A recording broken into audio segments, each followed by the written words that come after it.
Hello everyone, कैसे हैं आप लोग।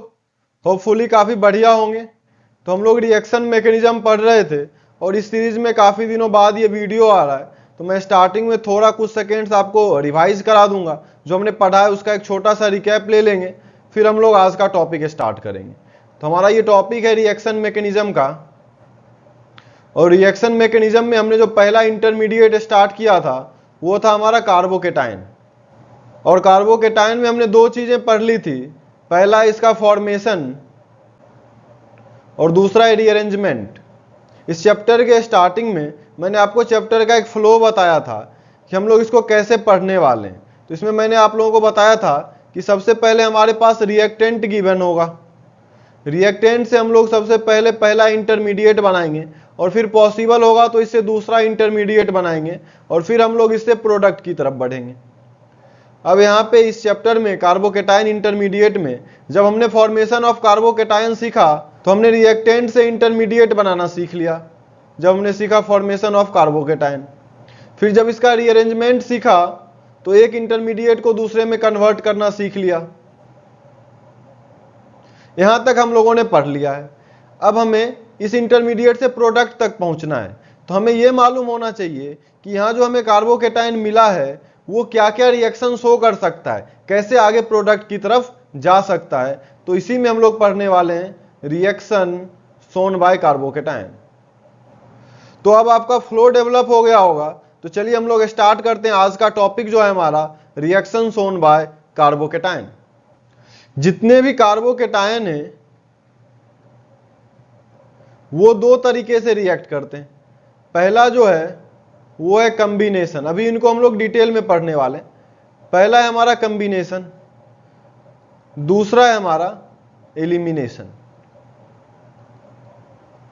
अभी हम लोग एक एक चीज कॉम्बिनेशन और एलिमिनेशन दोनों के बारे में पढ़ने वाले हैं कि कॉम्बिनेशन के लिए क्या कंडीशन होना चाहिए, क्या हमारा रिएजेंट होना चाहिए, और एलिमिनेशन के लिए भी क्या कंडीशन होना चाहिए, क्या रिएजेंट होना चाहिए, और वो कैसे रिएक्ट करता है, क्या प्रोडक्ट बनता है। एक एक चीजें हम लोग देखने वाले हैं। तो आगे हम लोग हेडिंग लगाएंगे कॉम्बिनेशन। अब कॉम्बिनेशन स्टार्ट करने से पहले आप कार्बोकेटाइन का एग्जैक्ट स्ट्रक्चर थोड़ा याद कर लें कि कार्बोकेटाइन कैसा होता था। तो कार्बोकेटाइन हमारा प्लेनर होता था, ऐसे ट्राइगोनल प्लेनर, ये हमारा अंदर की तरफ, ये हमारा बाहर की तरफ। तो ये हॉरिजॉन्टल प्लेन में आ गया ये तीनों बॉन्ड, और इस पे पॉजिटिव चार्ज है तो इसके पास एक वैकेंट ऑर्बिटल होता था। अब इस स्ट्रक्चर से आपको क्लियरली दिख रहा होगा कि ये एक इलेक्ट्रोफाइल है, मतलब ये इलेक्ट्रॉन एक्सेप्ट करेगा, इसके पास वैकेंट ऑर्बिटल भी है, पॉजिटिव चार्ज भी है, ये आराम से लोन पेयर एक्सेप्ट कर लेगा। अब यहाँ पे मैंने रिएक्शन का हेडिंग लगाया है कॉम्बिनेशन, ये हमारा फर्स्ट रिएक्शन है। तो अगर ये इलेक्ट्रोफाइल है तो ये किससे कंबाइन होना चाहेगा, ऑब्वियसली ये न्यूक्लियोफाइल से ही कंबाइन होना चाहेगा। तो अब अगर कोई कार्बोकेटाइन मैं आपको दूं, जैसे ये है CH3, CH+ और CH3, ये हमारा एक कार्बोकेटाइन है। इसके सामने हमें दूसरा एक न्यूक्लियोफाइल रखना पड़ेगा क्योंकि ये इलेक्ट्रोफाइल है। तो हम न्यूक्लियोफाइल यहां रखेंगे तो ही ये ऐड होगा, उसमें जाके कंबाइन होगा उससे। तो यहाँ पे दूसरा जो हमारा न्यूक्लियोफाइल है उसके रूप में हम लोग Cl- रख सकते हैं। अब कोई भी इसको देखकर बता सकता है कि यहाँ पॉजिटिव चार्ज है, यहाँ निगेटिव चार्ज है, ये दोनों कंबाइन हो जाएंगे। तो हमारा सिंपली क्या बन जाएगा, ये जो कार्बन है जिसपे पॉजिटिव चार्ज है, आप अपना सारा फोकस इस कार्बन पे शिफ्ट करें, ये जो कार्बन पॉजिटिव चार्ज लिए हुए हैं। तो आप देखें ये कार्बन हमने ड्रॉ कर दिया, इसके साथ एक हाइड्रोजन लगा हुआ है और 2 CH3 लगा हुआ है, और यहीं से आके लग गया हमारा Cl। इस कार्बन पे अगर आप फोकस करें तो आपको ये प्रोडक्ट बनता हुआ दिखेगा। लेकिन इसमें समझने वाली बात क्या है उसको अब आप लोग थोड़ा फोकस करेंगे उस पॉइंट पे। सारे लोग इसी कार्बन को ध्यान से देखें। आपने देखा कार्बन का नेचर कैसा है, प्लेनर। मैं आपको अब ये कार्बन ड्रॉ करके बता रहा हूं, ये हमारा कार्बन है, ये प्लेनर होगा तो यहां हाइड्रोजन होगा, एक हाइड्रोजन अंदर की तरफ, ये CH3 है, और बाहर की तरफ भी CH3 होगा। यहां पर है हमारा पॉजिटिव चार्ज। अब आप देखें अगर आपके सामने यहां Cl रखा हुआ है, Cl- जो कि न्यूक्लियोफाइल है, ये इलेक्ट्रोफाइल है, तो Cl- ऊपर से भी इस पर अटैक कर सकता है और Cl- नीचे से भी इस पर अटैक कर सकता है। और ये एकदम प्लेन में है, हॉरिजॉन्टल प्लेन में, तो इस बात की प्रोबेबिलिटी एग्जैक्टली 50-50% है कि जितना प्रोबेबिलिटी है कि ये ऊपर से आकर इस पर कार्बोकेटाइन पे अटैक करे, उतना ही प्रोबेबिलिटी इस बात का भी है कि ये Cl माइनस इस कार्बोकेटाइन पे नीचे से आके अटैक करे।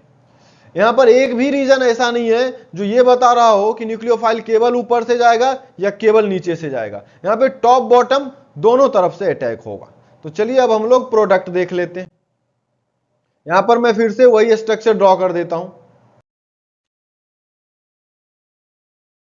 अब देखिए यहां मैं येलो कलर से ड्रॉ करूंगा टॉप अटैक को और रेड कलर से ड्रॉ करूंगा बॉटम अटैक को। चलिए अब आप लोग ध्यान से देखेंगे, पहले टॉप अटैक को मैं ड्रॉ करता हूं। अब ये जब Cl माइनस ऊपर से इस पर अटैक कर रहा होगा तो ये जितने प्लेन में होंगे, ये तीनों जो ग्रुप हैं जो प्लेन में हैं, वो तीनों नीचे की तरफ थोड़ा थोड़ा नीचे की तरफ शिफ्ट हो जाएंगे रिपल्सन के कारण। ये तीनों थोड़ा थोड़ा नीचे झुक जाएंगे क्योंकि ऊपर से Cl माइनस आ रहा है। तो जब ऊपर से Cl माइनस आ रहा होगा तो उसके कारण ये तीनों थोड़ा थोड़ा रिपल्सन फील कर रहे होंगे, तो ये तीनों थोड़ा थोड़ा नीचे की तरफ शिफ्ट हो जाएंगे। इसका मैं स्ट्रक्चर ड्रॉ कर रहा हूं, यहां ड्रॉ कर रहा हूं। यहां पर हमारा कार्बन है, ऊपर से आके लग गया Cl, तो अब जो हमारा डैश पर था वो डैश पर ही रहेगा लेकिन थोड़ा नीचे की तरफ झुक जाएगा। वेज वाला भी थोड़ा नीचे की तरफ झुक जाएगा और जो प्लेन में था वो भी थोड़ा नीचे की तरफ झुक जाएगा। तो हमारा ये बन जाएगा। अब जब नीचे से अटैक होगा तो ये सारा जो है ये सब थोड़ा थोड़ा ऊपर की तरफ चला जाएगा क्योंकि इस बार नीचे से Cl माइनस आ रहा है। Cl माइनस इस बार इधर से आ रहा है, तो इस बार रिपल्सन के कारण ये थोड़ा थोड़ा ऊपर की तरफ शिफ्ट हो जाएगा। मैं एग्जैक्ट स्ट्रक्चर बना रहा हूं, वहां से आप देखेंगे। इधर से नीचे से आके Cl लग गया तो ये हाइड्रोजन जो था ये भी थोड़ा ऊपर चला गया, CH3 जो था वो भी थोड़ा ऊपर की तरफ चला गया और हमारा ये जो डैश पर CH3 था ये भी थोड़ा ऊपर की तरफ चला गया। तो ऐसे हो जाएगा। अब आप ध्यान से देखें तो बीच में ये जो हॉरिजॉन्टल लाइन है इसको अगर मैं मिरर मान लूं तो ये दोनों एक दूसरे का मिरर इमेज है, क्योंकि ये हाइड्रोजन जो है उसका रिफ्लेक्शन ये हो जाएगा, इस CH3 का रिफ्लेक्शन ये, इस CH3 का रिफ्लेक्शन ये और इस क्लोरीन का रिफ्लेक्शन ये, एग्जैक्टली मिरर इमेज है। तो अगर यहां पर प्लेन ऑफ सिमेट्री नहीं होगा तो ये दोनों एक दूसरे के ऑप्टिकल आइसोमर हो जाएंगे, लेकिन यहां पर प्लेन ऑफ सिमेट्री है। ये सब आइसोमेरिज्म की चीजें आपने आइसोमेरिज्म में पढ़ा होगा कि कोई भी टेट्राहेड्रल अगर स्ट्रक्चर है और उसका कोई भी दो ग्रुप सेम है तो वहां पर प्लेन ऑफ सिमेट्री पाया जाता है। ये आप आइसोमेरिज्म में पढ़े होंगे, अगर नहीं पढ़े होंगे तो एक बार आइसोमेरिज्म पढ़ लेंगे आप लोग, तो वहां से क्लियरली दिख रहा है कि इसमें प्लेन ऑफ सिमेट्री होगा। अगर आपको कोई डाउट फिर भी रहता है तो आप लोग कमेंट बॉक्स में लिख देंगे, मैं प्लेन ऑफ सिमेट्री पे एक अलग से वीडियो बना के डाल दूंगा। लेकिन यहाँ पे हमारा टॉपिक यही है, मुद्दा यही है हमारा कि अगर इस कंपाउंड में प्लेन ऑफ सिमेट्री पाया गया तो दोनों सेम हो जाएंगे और एक ही प्रोडक्ट मिलेगा।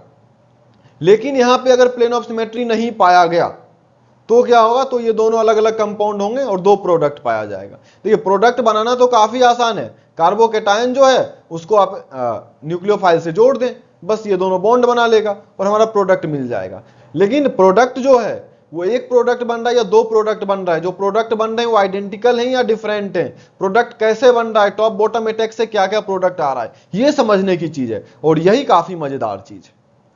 तो ये आपको समझ आ गया होगा। यहां मैं ये इंपॉर्टेंट पॉइंट लिख देता हूं, if plane of symmetry is present then number of product is equals to 1, number of product is equals to 1।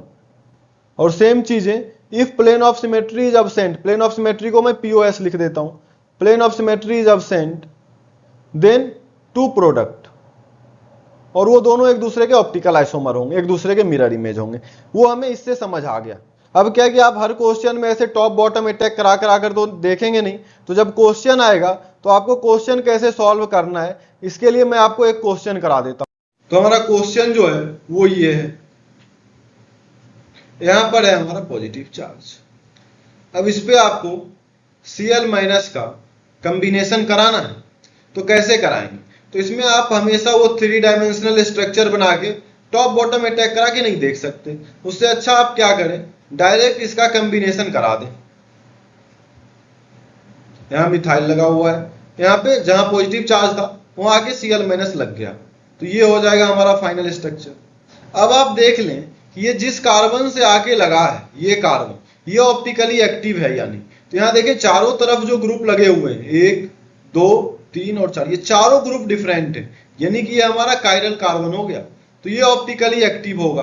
अगर ये ऑप्टिकली एक्टिव होगा तो इसके दोनों इनेंशियोमर्स बनेंगे, इसके दोनों जो ऑप्टिकल आइसोमर है वो बनेंगे, और इसीलिए यहाँ पर हमारे पास 2 प्रोडक्ट आएगा।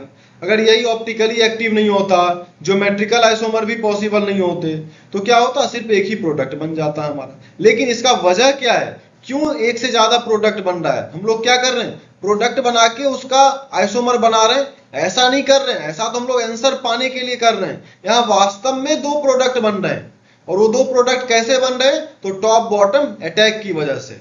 ऐसा आप बिल्कुल ना समझे कि हमने क्या किया, रिएक्टेंट से प्रोडक्ट बना लिया और प्रोडक्ट का आइसोमर बना दिया, बिल्कुल नहीं। यहाँ पर वास्तव में प्रोडक्ट का आइसोमर बन रहा है, और इसका वजह क्या है, इसका वजह है कि कार्बोकेटाइन जो है वो प्लेनर स्ट्रक्चर का होता है, तो इसमें न्यूक्लियोफाइल टॉप और बॉटम दोनों अटैक कर सकता है। इस वजह से हमें 2 प्रोडक्ट मिल रहा है। तो ये आपको क्लियर हुआ होगा। अब हम लोग आगे की तरफ बढ़ेंगे। यहाँ पर मैं एक नोट पॉइंट लिखा देता हूं, उसके बाद हम लोग एलिमिनेशन की तरफ बढ़ेंगे। हमारा नोट पॉइंट ये है कि कॉम्बिनेशन, हमारा जो कॉम्बिनेशन रिएक्शन है always takes place in presence of, आपको ही पता है इन प्रेजेंस ऑफ न्यूक्लियोफाइल, लेकिन उनका मैं एग्जांपल लिखने जा रहा हूं क्या क्या हो सकते हैं।